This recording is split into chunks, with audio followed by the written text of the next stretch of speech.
Muy buenos días, muy buenas tardes, muy buenas noches allá donde te encuentres. Te damos la bienvenida a este módulo de ofimática del curso de actividades administrativas en relación con el cliente. En este módulo lo que vamos a ver es el primer apartado de lo que es las diferentes unidades formativas que lo integran. Concretamente vamos a ver por el sistema operativo, búsqueda de la información, Internet, intranet y correo electrónico. A partir de aquí, en este primer bloque, vamos a identificar los componentes de un equipo informático. ¿Qué vamos a ver? Vamos a ver lo que es el ordenador, las funciones del ordenador, las actividades que realiza.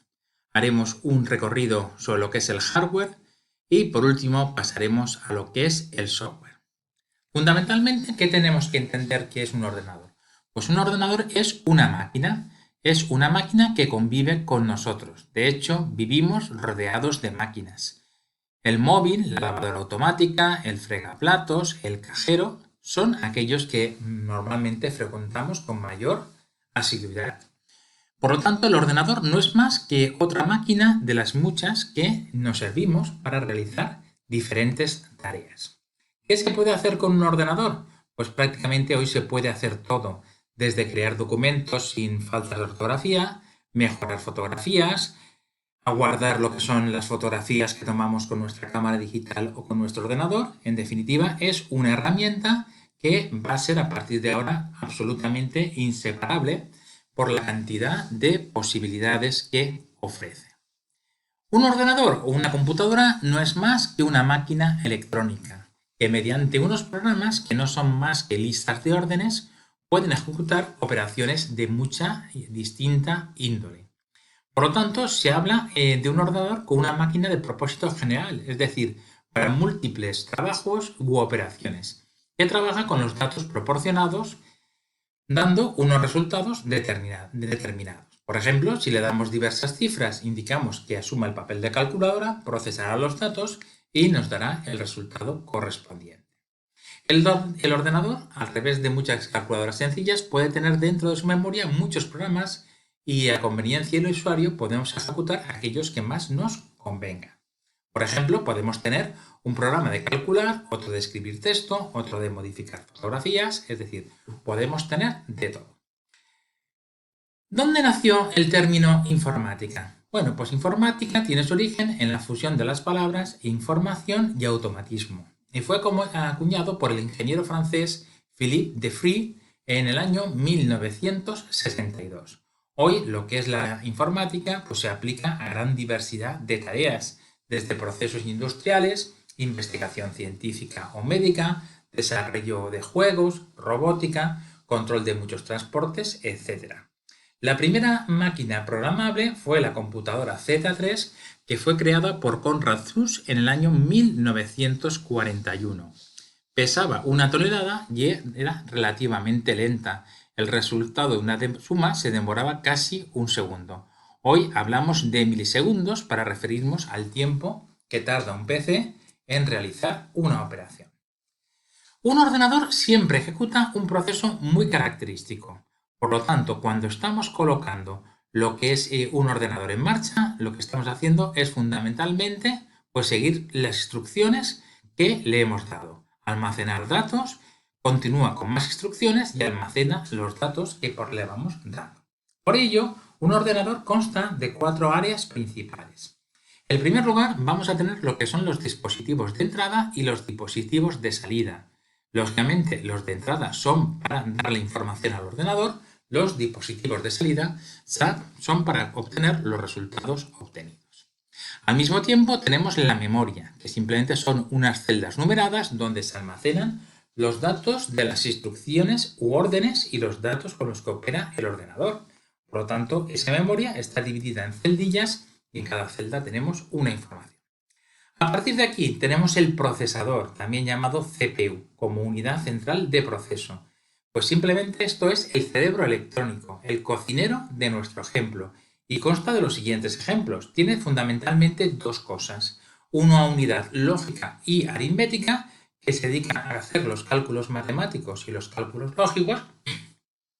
Y por otra parte tenemos una unidad de control, que sencillamente es un mayordomo que da vida a la máquina, vigila las operaciones e instrucciones que va llevando a cabo la máquina, recuperando, por ejemplo, una información situada en una celda de la memoria y pasándola a otro componente.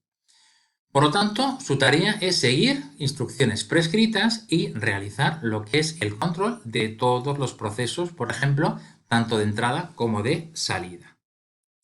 A partir de ahí, en tercer lugar, tenemos los programas. Los programas son las órdenes o instrucciones que puede realizar un ordenador. Actualmente puede ejecutar más de 3.000 millones de instrucciones por segundo.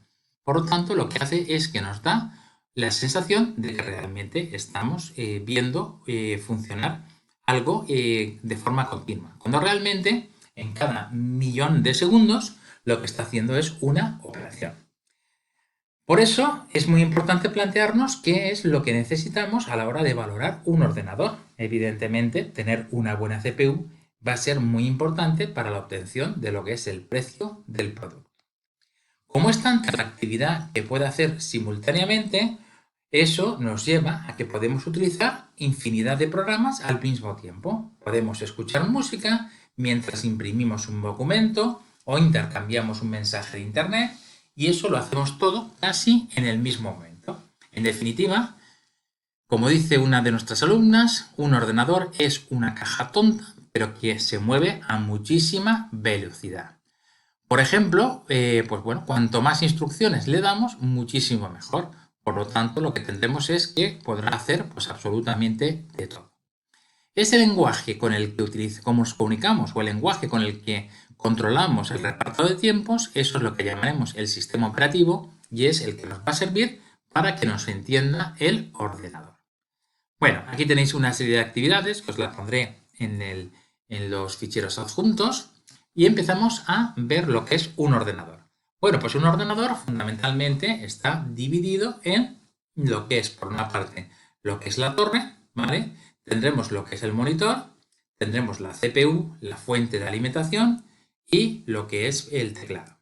En definitiva, pues bueno, ¿qué podemos tener dentro de un ordenador? Pues el monitor, lógicamente, la placa base, que es donde está integrada la CPU, la memoria RAM, que es la memoria que luego explicaremos, y a partir de aquí podemos tener tarjetas de expansión, como pueden ser de audio, de red, de vídeo, etc.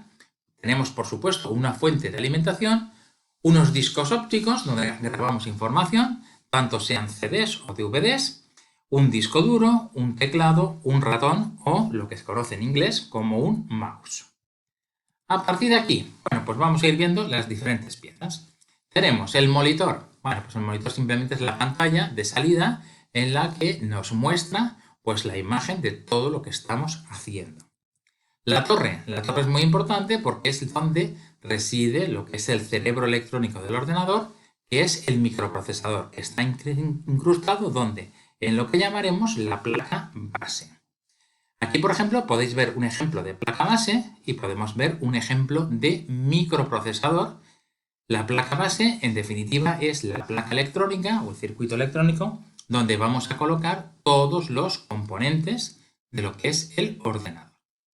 Si es necesario, pues nos encontraremos con ¿qué? Nos encontraremos con ampliaciones, como son tarjetas gráficas o tarjetas de vídeo o tarjetas de la característica que sea, de diseño, por ejemplo, para poder mejorar lo que es la interacción que tenemos con ese ordenador. Podría ser perfectamente una tarjeta de sonido en la cual nos permitiese la conexión de voz mediante lo que es la conexión IP, ¿vale? Etc. A partir de aquí, bueno, pues normalmente lo que podemos tener es que, bueno, esa tarjeta de red, bueno, pues es casi imprescindible. ¿Por qué? Porque esa red puede ser local o puede ser internacional. Y entonces hablaríamos realmente de lo que es Internet. ¿Qué podemos tener dentro de esas tarjetas? Pues podemos tener tarjetas de red de acceso telefónico, que luego lo conoceremos o lo entenderemos como lo que es un módem. Y luego tenemos las tarjetas de red inalámbricas, que serían tarjetas que tienen esa antenita que vemos ahí y que nos va a permitir conectarnos, lógicamente, con el router.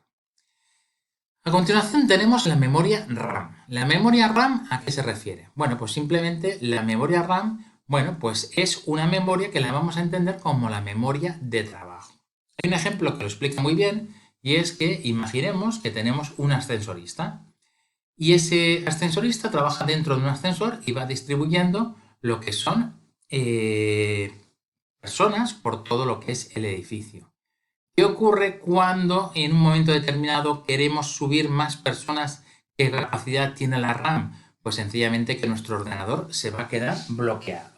Siempre que nosotros tengamos una buena capacidad RAM, tengamos un ascensor bastante grande, haremos la distribución de toda la información por todos los elementos de lo que es nuestro ordenador.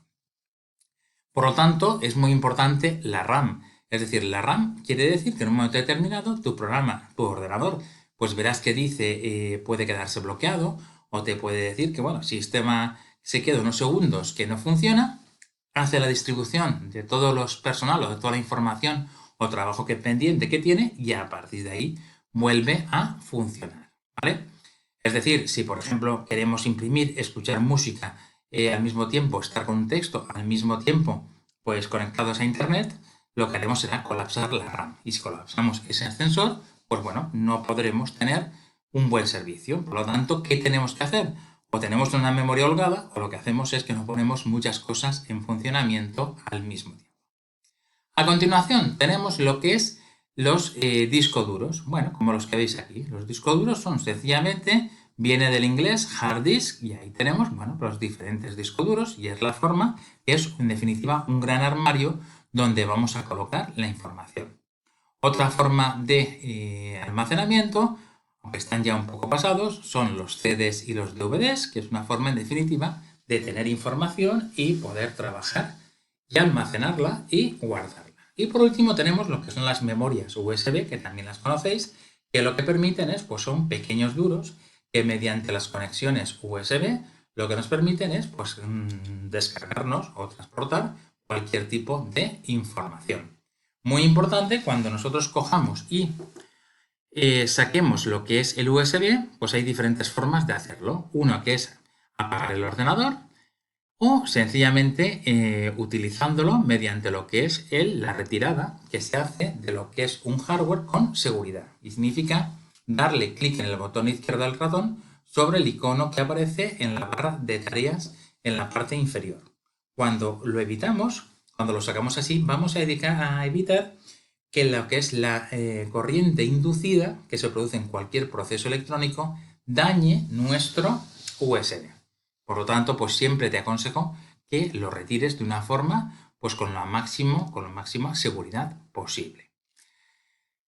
Dentro de los ordenadores, bueno, pues el gran referente o el gran constructor fue IBM, que creó los PCs. Y a partir de aquí, pues aparecieron todo tipo de clónicos o de ordenadores compatibles. ¿Cuándo apareció el primer ordenador de uso en familia? Pues fue en agosto de 1981 y tenía un precio de $1.565. A partir de ahí existen dos mundos, el mundo de Apple y lo que es el mundo de lo que es Microsoft. Son dos formas de entender la informática. Apple como un sistema cerrado en el que, bueno, Steve Jobs lo que quería es que todo fuera exactamente compatible con Apple y no aceptaba nada que no fuera de Apple. Y Microsoft, que lo que hizo fue que creó un sistema que es un sistema Windows que nace con un objetivo y es poderse colocar en la mayor parte de ordenadores posibles y ese ha sido el gran éxito de Bill Gates dentro de lo que es Microsoft. A partir de ahí tenemos lo que son las medidas. ¿Qué son las medidas? Bueno, pues un ordenador se te podría entender como un interruptor, en el cual tenemos lo que es pasa la corriente, no pasa la corriente. Eso sería lo que es el bit. Esa es la unidad mínima de almacenamiento o unidad mínima de información. A partir de aquí, cuando cogemos y hacemos, como ejemplo, una mano de 8 dedos, estamos hablando de un byte, y ahí hablamos de 8 bits. Cuando esos bytes pasan a ser 1024, y decís, ¿por qué 1024? Bueno, porque es el múltiplo, es decir, tenemos 8 y 8, 16, 16 y 16, 32, 32 y 32, 64, 64 y 64, 128, 128 y 128, 256, 256 más 256 son 512 y, en definitiva, a medida que vamos aumentando, cuando hacemos 512 y 512, llegamos al número ese mágico de los 1024 bytes. Un kilobyte son 1024 bytes. Un megabyte son 1024 kilobytes. Un gigabyte son 1024 megabytes y un terabyte son 1024 gigabytes. Y a partir de aquí, bueno, pues ahí os pongo unos ejemplos. Por ejemplo, pues un archivo de texto plano, pues puedes tener 20K. Lo que es sencillamente pues una canción, un archivo MP3, pues podríamos tener 3 megas. Un gigabyte, pues hablaríamos de una película y ahí tendríamos 1 giga. Y un terabyte, pues ¿qué daría? Pues daría para 800 películas y a partir de ahí podemos seguir creciendo. Los primeros ordenadores creados por IBM pues tenían una capacidad de 640K. Tenían muy poca información y se necesitaba almacenar la información en discos extraíbles. Hoy cualquier ordenador puede almacenar miles de libros, miles de páginas, enciclopedias, películas, horas y horas de música y evidentemente, pues bueno, aún puede sobrar espacio para más material digital. Vivimos lo que se llama la sociedad de la información, que es aquella en la que las tecnologías facilitan la creación, distribución y manipulación de información. Hoy, la sociedad usa las nuevas tecnologías y el ordenador e Internet, pues evidentemente son partes fundamentales. ¿Qué se entiende como el término digital? Bueno, pues como hemos dicho antes, es un término que lo podríamos definir como un interruptor en el cual tenemos dos posiciones, que es pasa corriente, no pasa corriente. En ese sentido, se convierte en un sistema binario, que es un sistema basado en lo que es unos y ceros. Por lo tanto, la informática lo que hace es que parte fundamentalmente de ese sistema de unos y ceros, que es lo que hemos llamado el bit.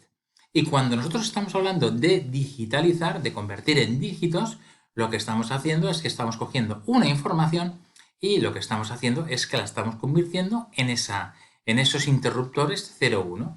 Así, por ejemplo, si vemos la fotografía de París, bueno, pues ahí, por ejemplo, veis que tenemos que, bueno, pues con diferentes combinaciones de ceros y unos, lo que hacemos es que podemos coger esa fotografía y convertirla pues en un fichero que podemos contemplar, podemos compartir, etc.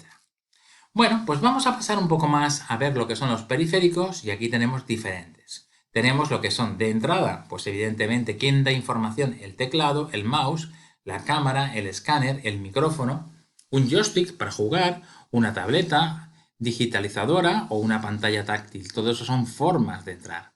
¿Formas de salir? Pues podemos sacar la información por monitor, por impresora, por altavoces, por auriculares. Las comunicaciones, pues las podemos hacer mediante un módem, que es simplemente un aparatito integrado dentro del ordenador, un router que nos dé servicio a toda la familia, o mediante lo que son los procesos de reconocimiento de voz, que vamos a llamar teléfonos VoIP. ¿Y el almacenamiento? ¿Dónde lo podemos hacer? Pues en discos duros, en grabadoras y lectoras de CDs y DVDs, en lápices de memoria, que la gente conoce como USBs, en disquetes, bueno, absolutamente de todo. Es muy importante tener claro lo que es la impresora. La impresora hoy por hoy pues normalmente nos suele hacer pues varias funciones, por eso se llaman impresoras multifunción. Cualquier impresora hoy lo que te hace es que te imprime, te puede funcionar como un fax o incluso te puede funcionar como un escáner o sencillamente pues convertirse en una fotocopiadora. En lo que hacemos es que todo está incluido dentro de lo que es esa función. Aquí por ejemplo vemos dos ejemplos de una fotocopiadora, de una impresora en la cual vemos cómo se pueden sacar copias o bien en el de la derecha vemos que tiene lo que es la posibilidad de escanear cualquier tipo de documentos. Modem y router. Diferencias, pues muy sencillas, nos permiten conectarnos en red con Internet. ¿Cuál es la diferencia? El modem es individual de cada ordenador y el router lo que hace es que bueno, nos da un servicio, por ejemplo, pues en la casa, de tal forma que todos los miembros se pueden conectar a Internet a través de lo que es el router. El teclado. Bueno, pues el teclado, pues bueno, simplemente es lo más parecido a una máquina de escribir. ¿Y qué utilizamos? Utilizamos el sistema QWERTY. QWERTY simplemente es lo que es la disposición de las letras a partir de la Q hacia la derecha, Q, W, E, R, T, I. Importante del teclado. Hay dos tipos de teclados, el español y el americano. Siempre, por favor, plantearos la compra de un teclado de tipo español. A continuación tenemos lo que es el mouse o lo que es el ratón. Simplemente fue un invento de 1981 y lo que hace es que detecta el sistema de movimiento de la mano y lo que hace es que lo refleja en la pantalla del ordenador. Windows utiliza el ratón con algunos programas, juegos, al objeto de aprender a controlar este periférico y evitar sobre todo que el ratón se escape de lo que es la pantalla. Cuando tenemos o cuando colocamos algún tipo de periférico nuevo dentro de lo que es el ordenador, nos podemos encontrar que el ordenador no lo reconoce. ¿Para eso qué necesitamos? Para eso necesitamos lo que son los drivers. Los drivers son unos software que lo que nos van a permitir es el contacto con ese periférico nuevo que hemos conectado a nuestro equipo. Por lo tanto, un controlador es un programa pequeño que lo que hace es que le dice a nuestro ordenador las funciones específicas que puede realizar. Normalmente suelen venir con un CD o con un DVD, entonces ahí nos viene lo que es la información del periférico. También podemos hacer lo siguiente y es que podemos ir a Internet y en Internet, pues a poco que pongamos drivers, por ejemplo, de cualquier elemento, de una impresora o de un escáner, automáticamente nos va a salir ese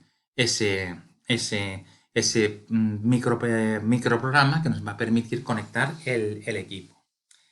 Hay veces que lo que hacemos es que hay ordenadores, hay equipos que lo que tienen es lo que se llama el sistema plug and play, que simplemente es que le permite a lo que es dentro de lo que es el sistema Windows, bueno, pues reconocer los periféricos y al mismo tiempo identifica qué tipo es y carga los controladores necesarios para que pueda funcionar mediante el sistema que os llamamos plug and play.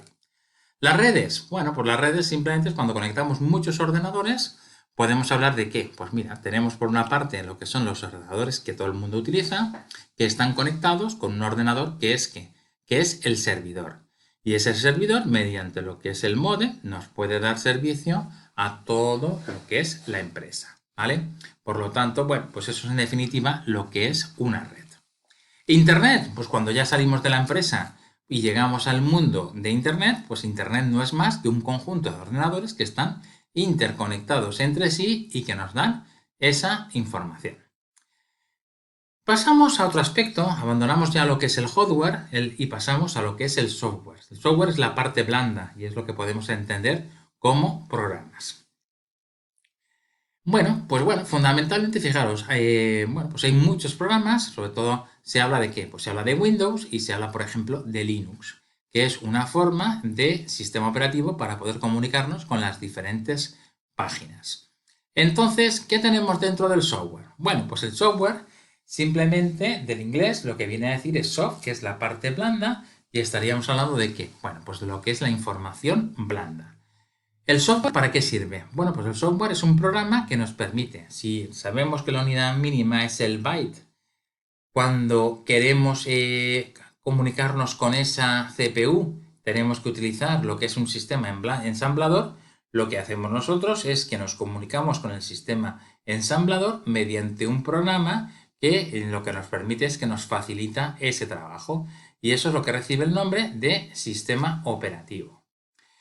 En los primeros años de la década de los 80, ya algunos lo recordaréis, utilizábamos lo que se llama el Microsoft Disk Operation System, que lo conocemos como de Microsoft MS, y de Disk Operation System estamos hablando de MS2, ¿vale? Evidentemente eso fue fue de los primeros sistemas operativos que tuvimos y que nos permitían comunicarnos con lo que son las diferentes máquinas. Luego apareció lo que es el sistema Windows, que es un sistema que es un pasito más y que lo que nos permite es, bueno, tener una interfaz muchísimo más fácil para comunicarnos con los diferentes ordenadores. Hoy existen, bueno, pues infinidad de sistemas operativos en lo que es Windows. Hablamos del Windows 95, del Windows 98, del Windows 2000, del Windows XP, del Windows Vista, del Windows 7 y ahora tenemos el Windows, que el último es el Windows 10. Por lo tanto, esos son, digamos, lo que es el secreto de Microsoft, que, bueno, se ha hecho prácticamente con la totalidad de los ordenadores. ¿Por qué? Porque lo que ha hecho son sistemas operativos que lo que nos hacen es que son comunes a un montón de ordenadores y como los utilizamos todos, pues en definitiva no son muy útiles. De una parte, de una forma contrapuesta, existen dispositivos libres, en los cuales, bueno, pues sencillamente es que se concede absolutamente libertad a los usuarios para copiar, modificar, redistribuirlo libremente. Y ese es un caso, por ejemplo, de lo que se llama el sistema Linux. A partir de aquí, bueno, pues tenemos una serie de lenguaje con el que habitualmente utilizamos para, bueno, poner en marcha lo que es nuestro ordenador. Por ejemplo, tenemos lo que es bajar, cuando encontramos un programa en Internet. Tenemos el término download, que es bajarse el ordenador. Tenemos el término instalar, que es una vez acabado. Y nos preguntará, ¿quiere instalar el ordenador este equipo, este programa en su equipo? Y por último tendremos ejecutar, que es la orden en inglés, que es run, que es correr, y es simplemente poner en marcha este programa, ¿vale? A partir de aquí, estos procesos son distintos, pero evidentemente son necesarios porque todo tiene que aparecer. En primer lugar, tenemos que decir dónde queremos que se coloque lo que es el sistema dentro, vuestro programa dentro de nuestro disco duro. A continuación, habrá que instalarlo, es decir, simplemente es que el ordenador sepa que tienes ese programa y por último, pues ponerlo en marcha para poderlo utilizar. A partir de aquí, bueno, pues fundamentalmente lo que tenemos que entender es que, bueno, existen diferentes tipos de programas. El programa fundamental, como hemos visto, son el sistema operativo, que es el que se instala en el disco duro y es el que nos permite entendernos con el ordenador. Después, ¿qué tenemos? Pues tenemos paquetes de software o suites informáticas en el cual, bueno, pues por ejemplo, ¿cuál es el más habitual? Pues por ejemplo sería lo que es un paquete integrado que estaría formado por un procesador de texto, una hoja de cálculo, un programa de presentaciones y un sistema de gestión de base de datos. Así como también tendríamos lo que es un sistema, por ejemplo, de correo electrónico. Luego nos aparecen programas específicos que llamaremos aplicaciones que nos sirven para ¿qué? Nos sirven para, bueno, ver lo que son o actuar con diferentes posibilidades. Por ejemplo, editar fotografías, reproducir música, vídeo, etcétera, ¿vale? Características importantes. Bueno, tenemos lo que son los programas que se llaman antivirus, que van a evitar que entre cualquier tipo de programa desde fuera. Los cortafuegos, que nos permiten limitar el acceso a determinadas páginas. Y, como no, pues todo el término de lo que es el spam, que simplemente estamos hablando de que, bueno, pues correo no deseado, es decir, gente que te manda correos sin que tú se lo hayas autorizado. A partir de aquí, bueno, pues evidentemente el software está protegido por la Ley de Protección Intelectual y tenemos varios tipos de software. El software propietario, que es lo que sería aquel software que es de pago, el de uso limitado, que sería lo que es el shareware, y los programas de acceso libre, que sería el freeware, que simplemente es que hay muchos programas que no se pagan por nada. A partir de aquí, bueno, pues tenemos sencillamente software propietario, como decíamos, es aquel que tú compras la licencia y ahí te puedes hablar de licencias originales o de licencias recurrentes. ¿Cuál es la diferencia? Originales o propietarias son aquellas que tú puedes tener un acceso pleno y hay veces que te puede interesar pues tener lo que son licencias recurrentes que permiten que varios equipos se conecten a un programa no al mismo tiempo. A ver, si lo entendemos. Es decir, imagínate que estamos en un almacén, tú puedes compartir esa licencia, por ejemplo, entre recepción y cargas, porque ves que es altamente improbable que la persona de cargas que está, por ejemplo, con la carretilla cargando un determinado camión, al mismo tiempo esté en recepción pues cogiendo el teléfono. Entonces, dices, bueno, pues en vez de compartimos esa licencia, porque sabemos que los trabajos se pueden ser independientes y no tienen que solaparse. El shareware, como decimos, son bueno, pues programas que son gratuitos y que tienen un periodo de prueba y que por último se extinguirán. Por ejemplo, a los 30 o 90 días lo que hace el programa es que deja de funcionar. Y luego tenemos lo que es el freeware, que son simplemente programas gratuitos donde todo el mundo. Para que entendamos lo que es el shareware, es fácil de entender las demos de los juegos. En un momento determinado llega al final y dice, bueno, hasta aquí. A partir de aquí ya te manda a la versión de pago. Y el freeware, pues son pues, programas que corren por ahí, que tenemos todos y que sabemos que, bueno, que en definitiva, pues son gratuitos y que bueno, tenemos ahí pues prácticamente de todo. Por último, tenemos los programas del sistema, que son ¿qué? Bueno, pues son simplemente programas que sabemos que están dentro de lo que es el sistema. Por ejemplo, ¿qué? el bloc de notas, el WordPad, el Paint, el Windows Media Player, es decir, son programas que en definitiva vienen con la versión del sistema operativo y que están dentro del sistema, ¿vale? Luego tenemos un montón de aplicaciones, como puede ser la calculadora, un reproductor de sonido y vídeo, es decir, prácticamente tenemos de todo. Muchas gracias por tu atención, soy Juan Azuara y nada, nos vemos en la siguiente entrega de estos vídeos sobre lo que es la ofimática. Gracias.